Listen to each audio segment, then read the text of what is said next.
This week on the I Love Funny Women podcast. And yet every time we're like, you're on stage or like for us, we're in our office, there's a vulnerability. Like, what if we're off? What if we, don't hit our mark?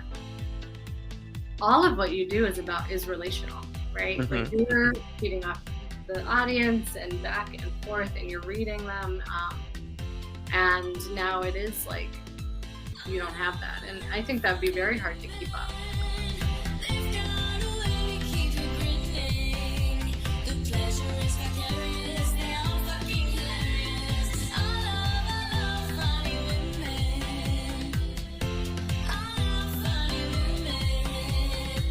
Welcome to the I Love Funny Women podcast with your host, Dina Nina. Welcome to this episode of the I Love Funny Women podcast. I'm your host, Dina Nina. Happy Mother's Day. And speaking of which, a huge thank you goes out to one of our favorite funny mothers, Lalita D, for stepping in last week. It was my birthday week and we went to Saugatuck, Michigan. And oh, it's so cute and it's so queer. So if you get a chance, you should go there. It's so cute. I love it so much.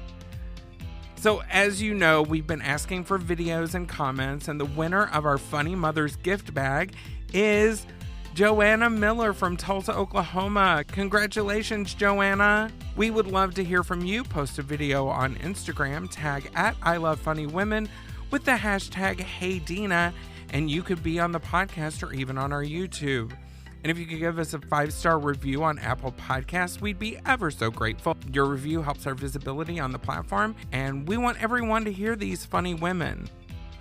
This is Door Girl Greg, and you're listening to the I Love Funny Women podcast. And if you looked at me right now, I'd be twirling around like a fucking fairy. So now let's get into the news.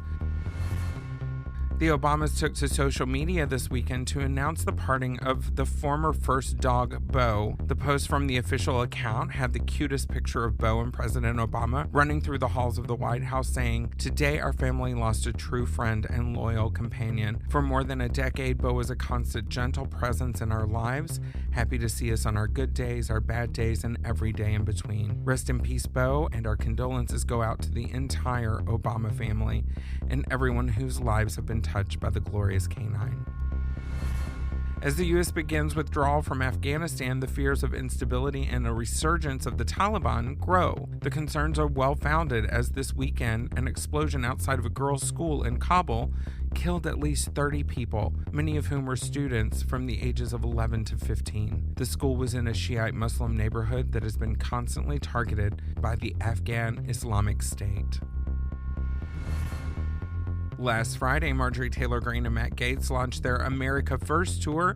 The two polarizing figures have been embroiled in controversy following accusations that Gaetz took part in sex trafficking and having sex with a minor, which he vehemently denies, and Greene's QAnon conspiracies that have taken the GOP by storm. Their first stop was The Villages, an age-restricted community, old folks home, in Florida, where they played their hits for the elderly assembly, like this one from Marjorie Taylor Greene.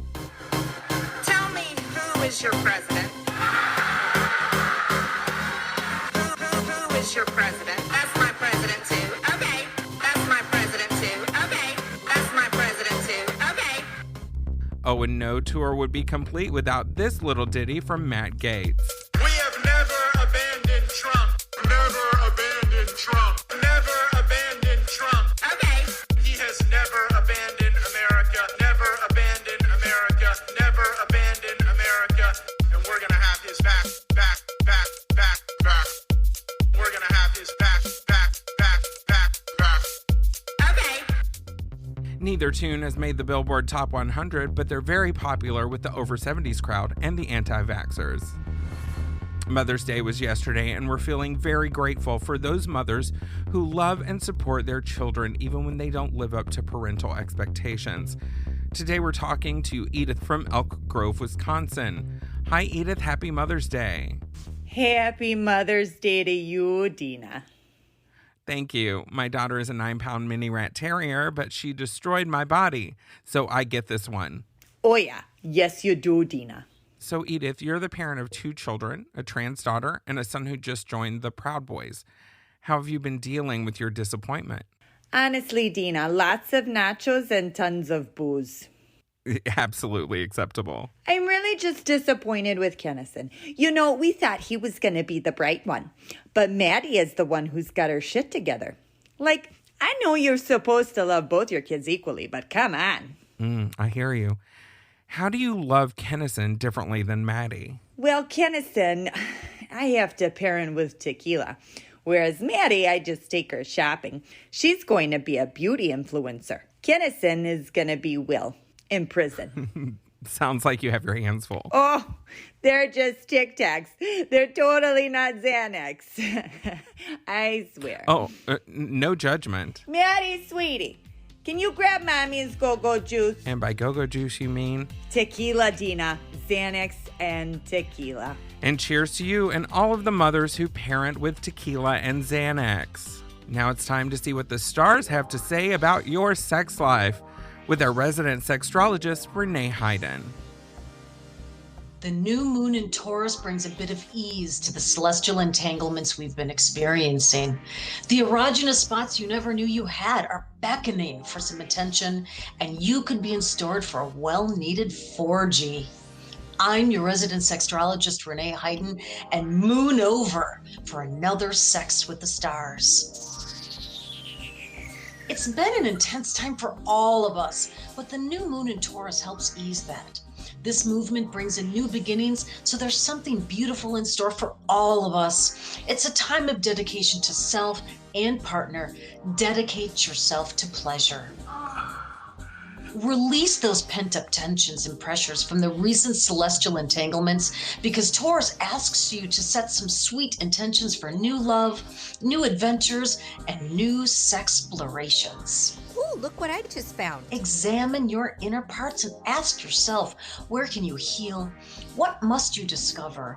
And for help to prepare for what's coming. Behold, methinks the lady cometh. The femme Taurus is always alluring, sexy and sensual, oozing that sweet, gooey honey of love. Take a taste. Delicious. If your choice is to be alone, or even if it's not, there are all sorts of adventures you can get into. It could be a time to discover a new tool or toy to aid in the mythical search for that G-spot. The lowercase g, that micro G-spot. You know, the spot you never knew you had that makes your toes curl, your eyes bulge, and make you scream with cosmic joy. You are a sexual engineer this month, so every angle gets you and your partner the most pleasure. No, here, yes. Get creative with your body. Micro adjustments can really pack a punch for you, and if you have a partner, them as well. Hell, don't be afraid to be human origami. Mercury in Gemini trines with Saturn in Aquarius on the 12th. This is a playful time to meet people. The dedication we talked about earlier carries through and can be helpful for expanding our friend groups. Can we say 4G? 4G. As we make this dedication to the new moon in Taurus, the universe is assisting us on the other side by bringing in the opportunity to meet new people. The playfulness of Gemini working side by side with you and Saturn to expand friendships. This could be a good time to meet someone you can trust, with whom you can feel safe, and with whom you could playfully heal. Heck, you heal. Both Neptune and Jupiter enter Pisces, so this is going to be a glorious time as we move from resistance to ease. You may find this time to be dreamy, sensual, easy, just like me. Hashtag me too, honey. Be aware to maintain a positive attitude and open-mindedness, because fantasy blends with reality and will bring you to the point of soulgasm. If you've been looking for a soulmate, trying to resolve twin flame conflicts, or wanting to merge on a soul level, now is the time. So when's the deadline? Everything is sensual and meaningful. You may just find the meaning of life in the sacred geometry between the nipple and the navel while simply being held. I'm a cuddly bear. Let me be clear. There is an entire universe when we engage our stars in the simplest of things. I'm Renee Hayden, and this has been another soulgasmic Sex with the Stars. to you, Dita. Thank you, Renee. You can find Renee on Instagram at Renee Hayden Soul Therapy. Hey, all you funny women, it's Door Girl Greg, and I'm here to say thank you for listening to the I Love Funny Women podcast. And if you haven't yet, go over to the socials. Go to Facebook or Instagram or Twitter or even YouTube and check out at I Love Funny Women. Do it now. Do it. Do it, and I'm going to pour sparkles all over you. So this week we have a friend of mine and we are talking about mental health, especially all of the mothers out there who are continuing to try to be funny women and manage through a pandemic, through parenting, and through just trying to get through this crazy thing we call life. So please welcome to the show, Lisa Baker. How are you today? I'm doing well. I do think the sun helps and the warm weather and spring, just being outside. Yeah, So, it's so nice. yeah. Happy belated Mother's Day. Thank you. Yeah. It's been quite a year for mothers and aunties and grandmothers and any caregivers.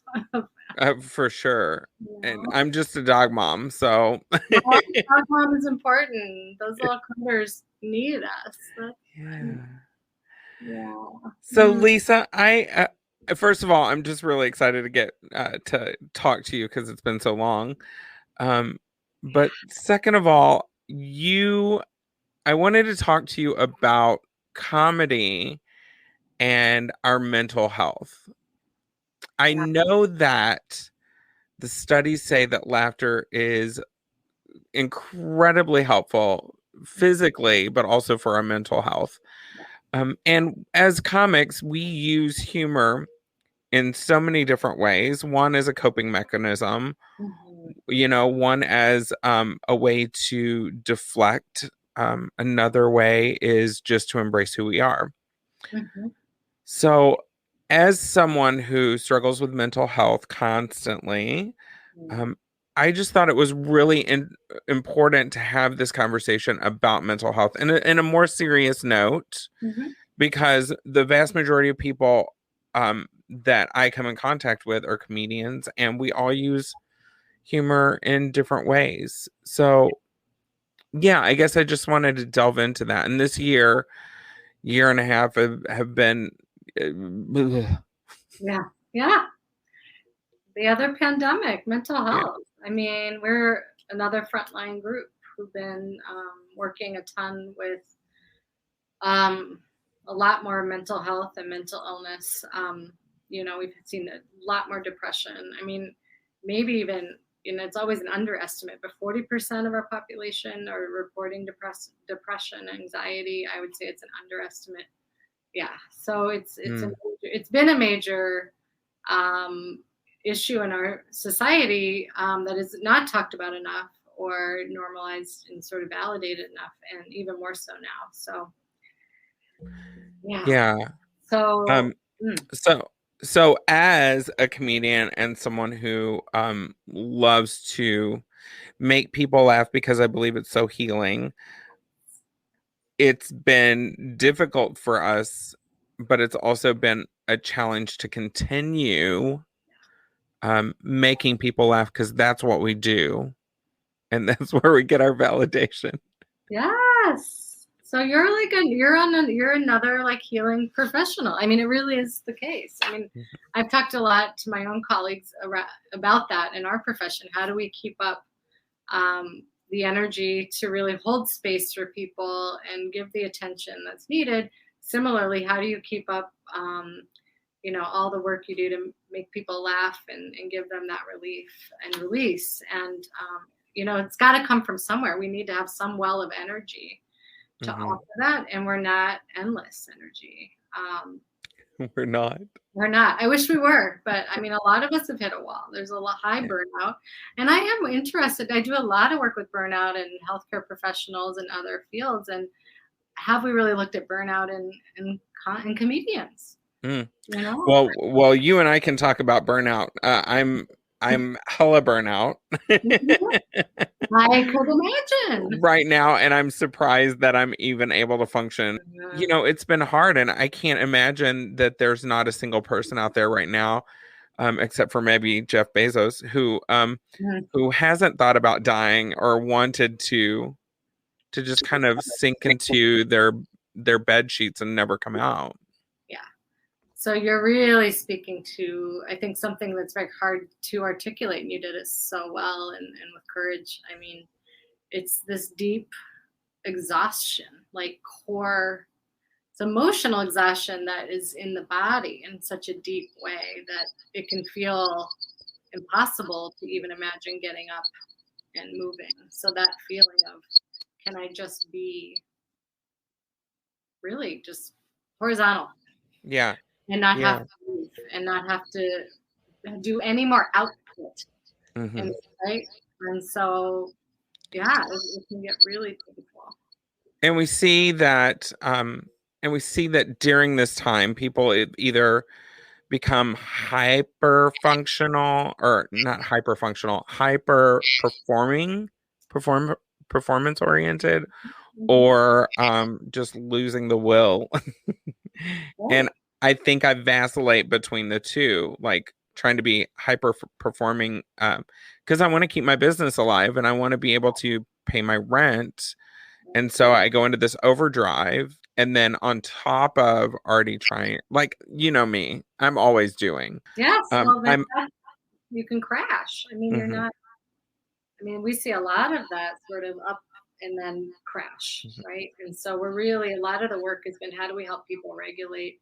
And yet there are real pressures, right? Like we can help people regulate in a way to pace. mhm, Yet if there's real pressures to, earn money, right? The financial pressures, we really have to acknowledge that. And that's where we really needed more support from our community, um, so people can pace themselves and not crash and burn, uh, mhm.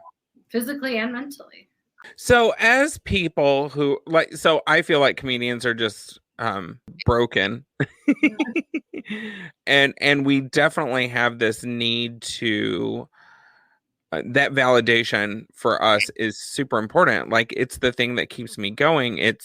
And then when I face, like, we talk about bombing, and I will walk off stage sometimes and think, why the fuck do I do this? What is this?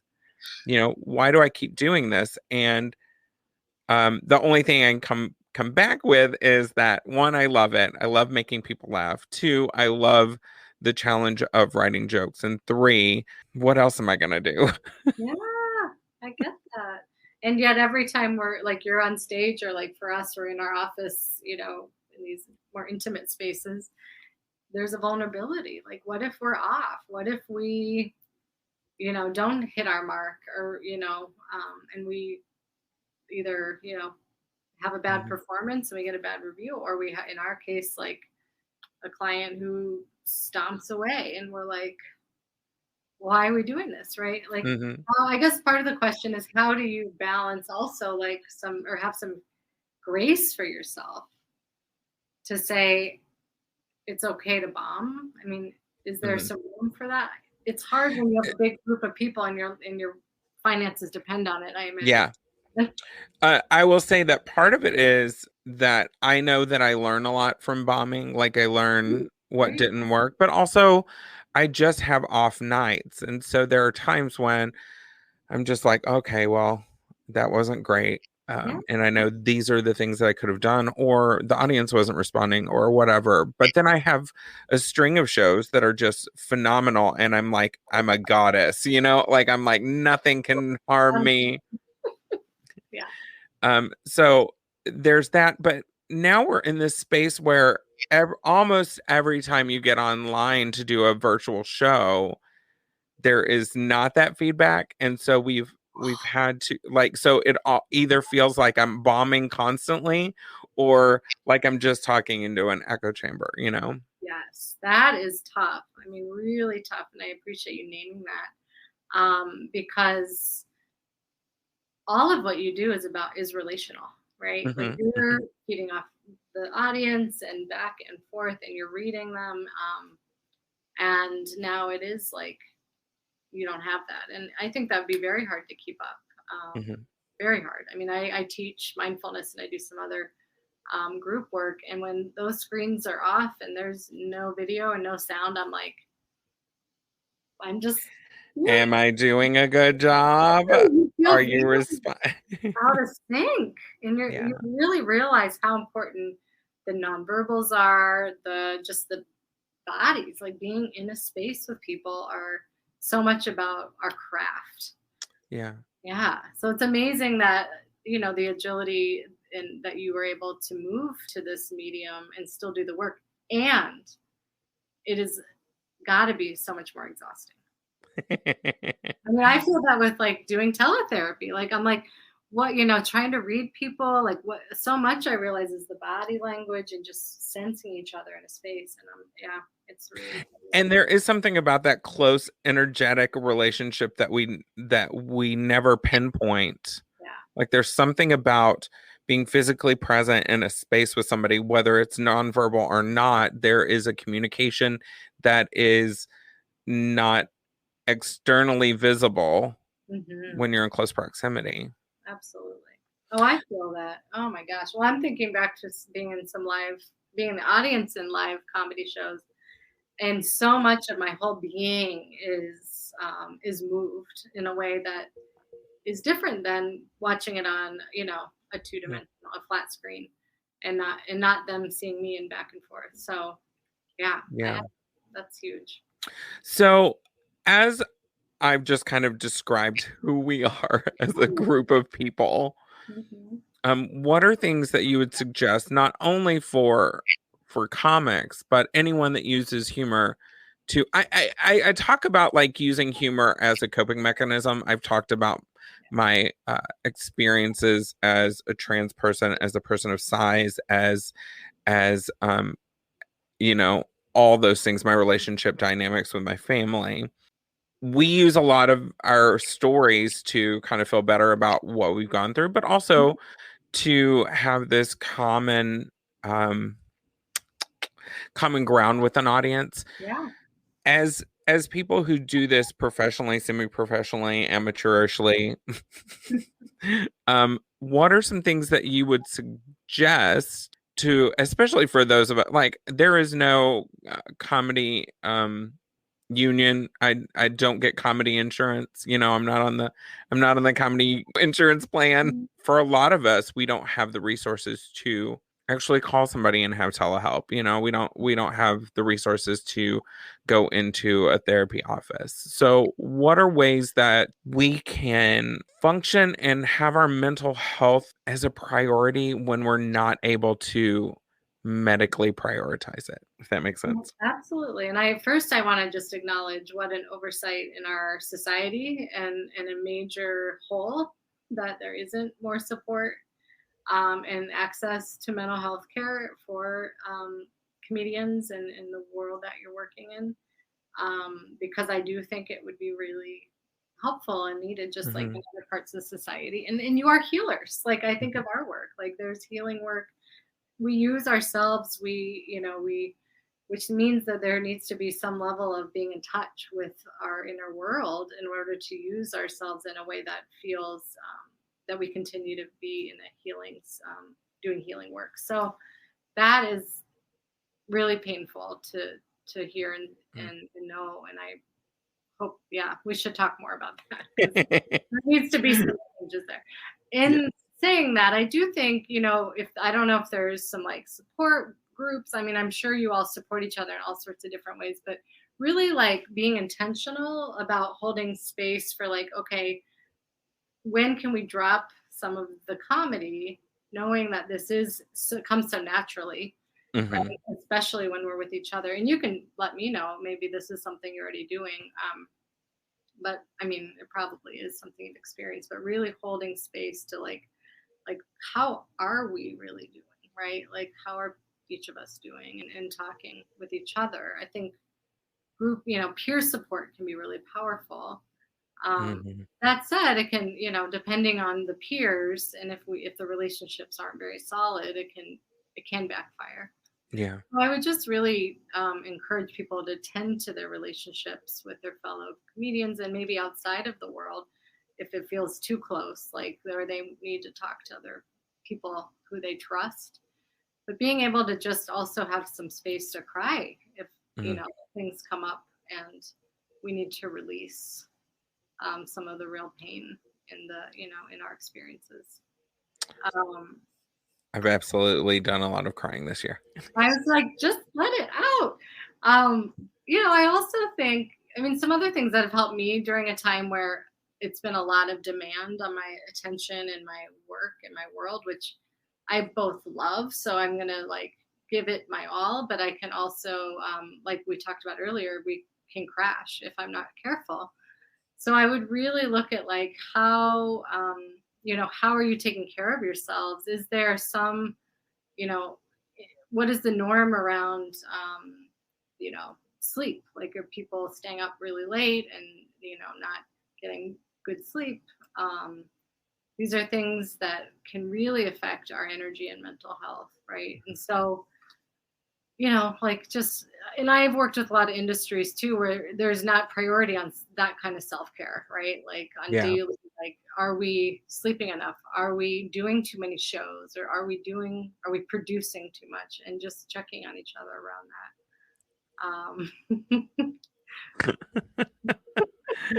I don't know what you're talking about. Right? Like the Hotline. right.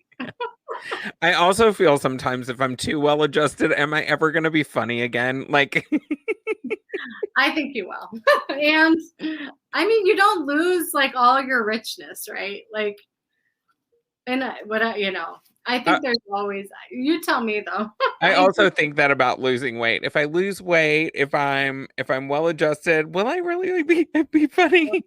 Funny. Yeah. Well, it's a good, you know, I think it's a good thought and question. I know, I mean, knowing you, I think that beautiful, like great sense of humor and spirit will, you know, in whatever form your life is taking will shine. I mean, Thank I you. do. I mean, really, because it is a part of you. But I get that. I mean, I've worked with artists and, you know, certainly a lot of folks in the creative work world who are like, my pain is such, you know, it is, there's so much we get from the pain. So if we can transform it into our creative work, what if I am not touching on the pain in the same way? And it could look different. And yet, yeah. I like that. I think That's true. It's so interesting. Like I think that I know personally I've depended on being broken. I'm really curious about that word broken too. So I say broken, and when I say broken, I know. just mean like we're in the irregular bin. In the You have there's cracks, right? I mean, you know, Yeah. there's so much beauty. I mean, I'll tell you in my work, I mean, just really quick, like the cracks, you know, the cracks in our, I mean, we talk about brokenness as a metaphor, is where so much beauty, I mean, it feels kind of cliche in some ways, but like there's so much beauty and depth where we have cracks, where we have pain. Not that we would hope for pain for people, but if we can really go into it and heal and do some work around it, yeah, I actually think makes for the most of interesting richness in humans. Yeah. So, as women in comedy, most of us we face the pressure of having to exceed expectations of bookers to keep ourselves safe when we are traveling, you know, just really push because it's been so hard for women and LGBTQ people to get the visibility that cisgender men do in the industry. And then on top of it, let's layer in the fact that a lot of us are parents, you know, whether we're pet parents or parents to children that are more needy, that, you know, you can't just leave at home for a couple of hours by themselves, you know. Yeah. And I think this stands true for any woman who's an entrepreneur and a parent, any woman who's in a professional career and also a parent. What are ways that parents can, keep a little bit of sanity while trying to juggle everything that they have to do in a day? It's been a really major bind. I mean, honestly, first and foremost, because I do feel like So many of the solutions are systems based. Like it is the expectations are ridiculous in terms of doing it all. I mean, there's just not enough hours in the day or time or energy in our bodies. And then the other part you mentioned about the experience of women and LGBTQ comedians having to work, extra hard to be seen and to be really supported and move forward in that world. It's exhausting. And again, that's we need some real systems change. So in the meantime, I mean, as we keep that frame, right, I think a lot of like self-acceptance of like in naming that it's the system that's really broken. I mean, we talk about broken. I think the system is broken. People are not broken. I mean, the people have, breaks here and there, but it's really a broken system, right? So how do we stay sane and together when the system's broken? And I think, again, it comes back to like how we can try to love ourselves in the middle of it all. And what I mean by love is like, what are we feeding our bodies? I mean, what are we ingesting in terms of, other, people in our lives? Are they people who give us positive feedback and love and support, or are they people that tear us down? And really trying to put up some real boundaries around that.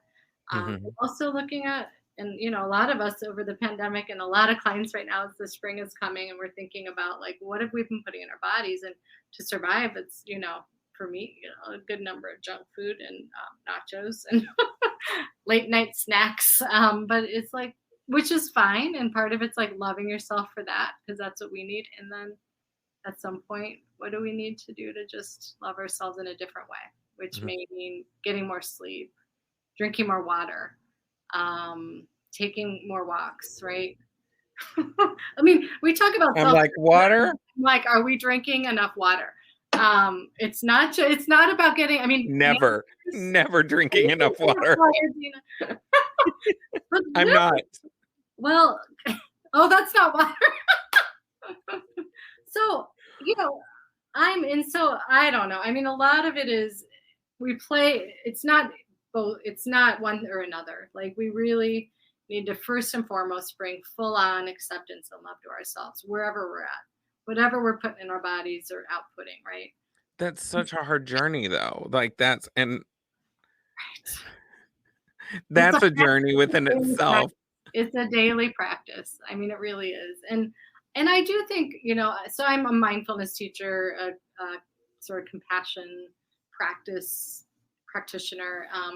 And there's a lot out there to read and sort of, access for free to practice these gentle practices, which just help us change our orientation from how do I meet everyone else's expectation and needs to, how do I consider even just noticing I have this body and I have this heart and this breath and I have this life. And it too it's the most important thing. But that's a practice, because then we can go back to our world, which is not feeding us that, right? So yeah, it is not a fast process. But I do, in my experience of like inviting people to change sort of how they're being in the world as the world changes around them, we have to start with acceptance. I mean, so we want to often skip that. But in my experience, the change that comes from not liking or not accepting is often very harsh.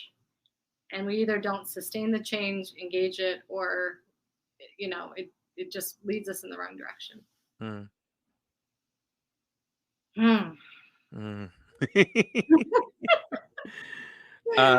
I'm curious if this is just me. Over the last few years, but especially this last year, I have been faced with my childhood trauma constantly. And I think I just drank it away before. But I'm like, I'm tired of growing. Like, why am I faced with? And is that distinctly something that's happening collectively, are we all facing this stuff together, especially right now in this time when everything's scary.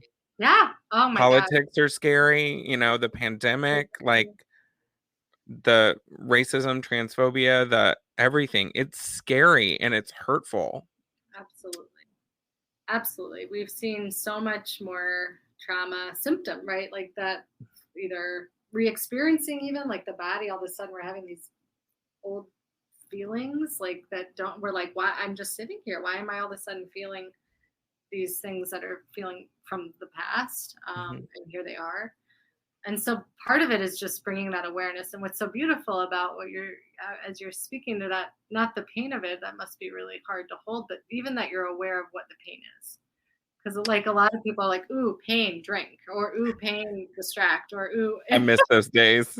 Well, some people come back, or they start upping their. I mean, we've had a lot more drinking, and there's been a lot more violence in the home during this year because people are really touching on stuff that they may have buried, or may just be coming up.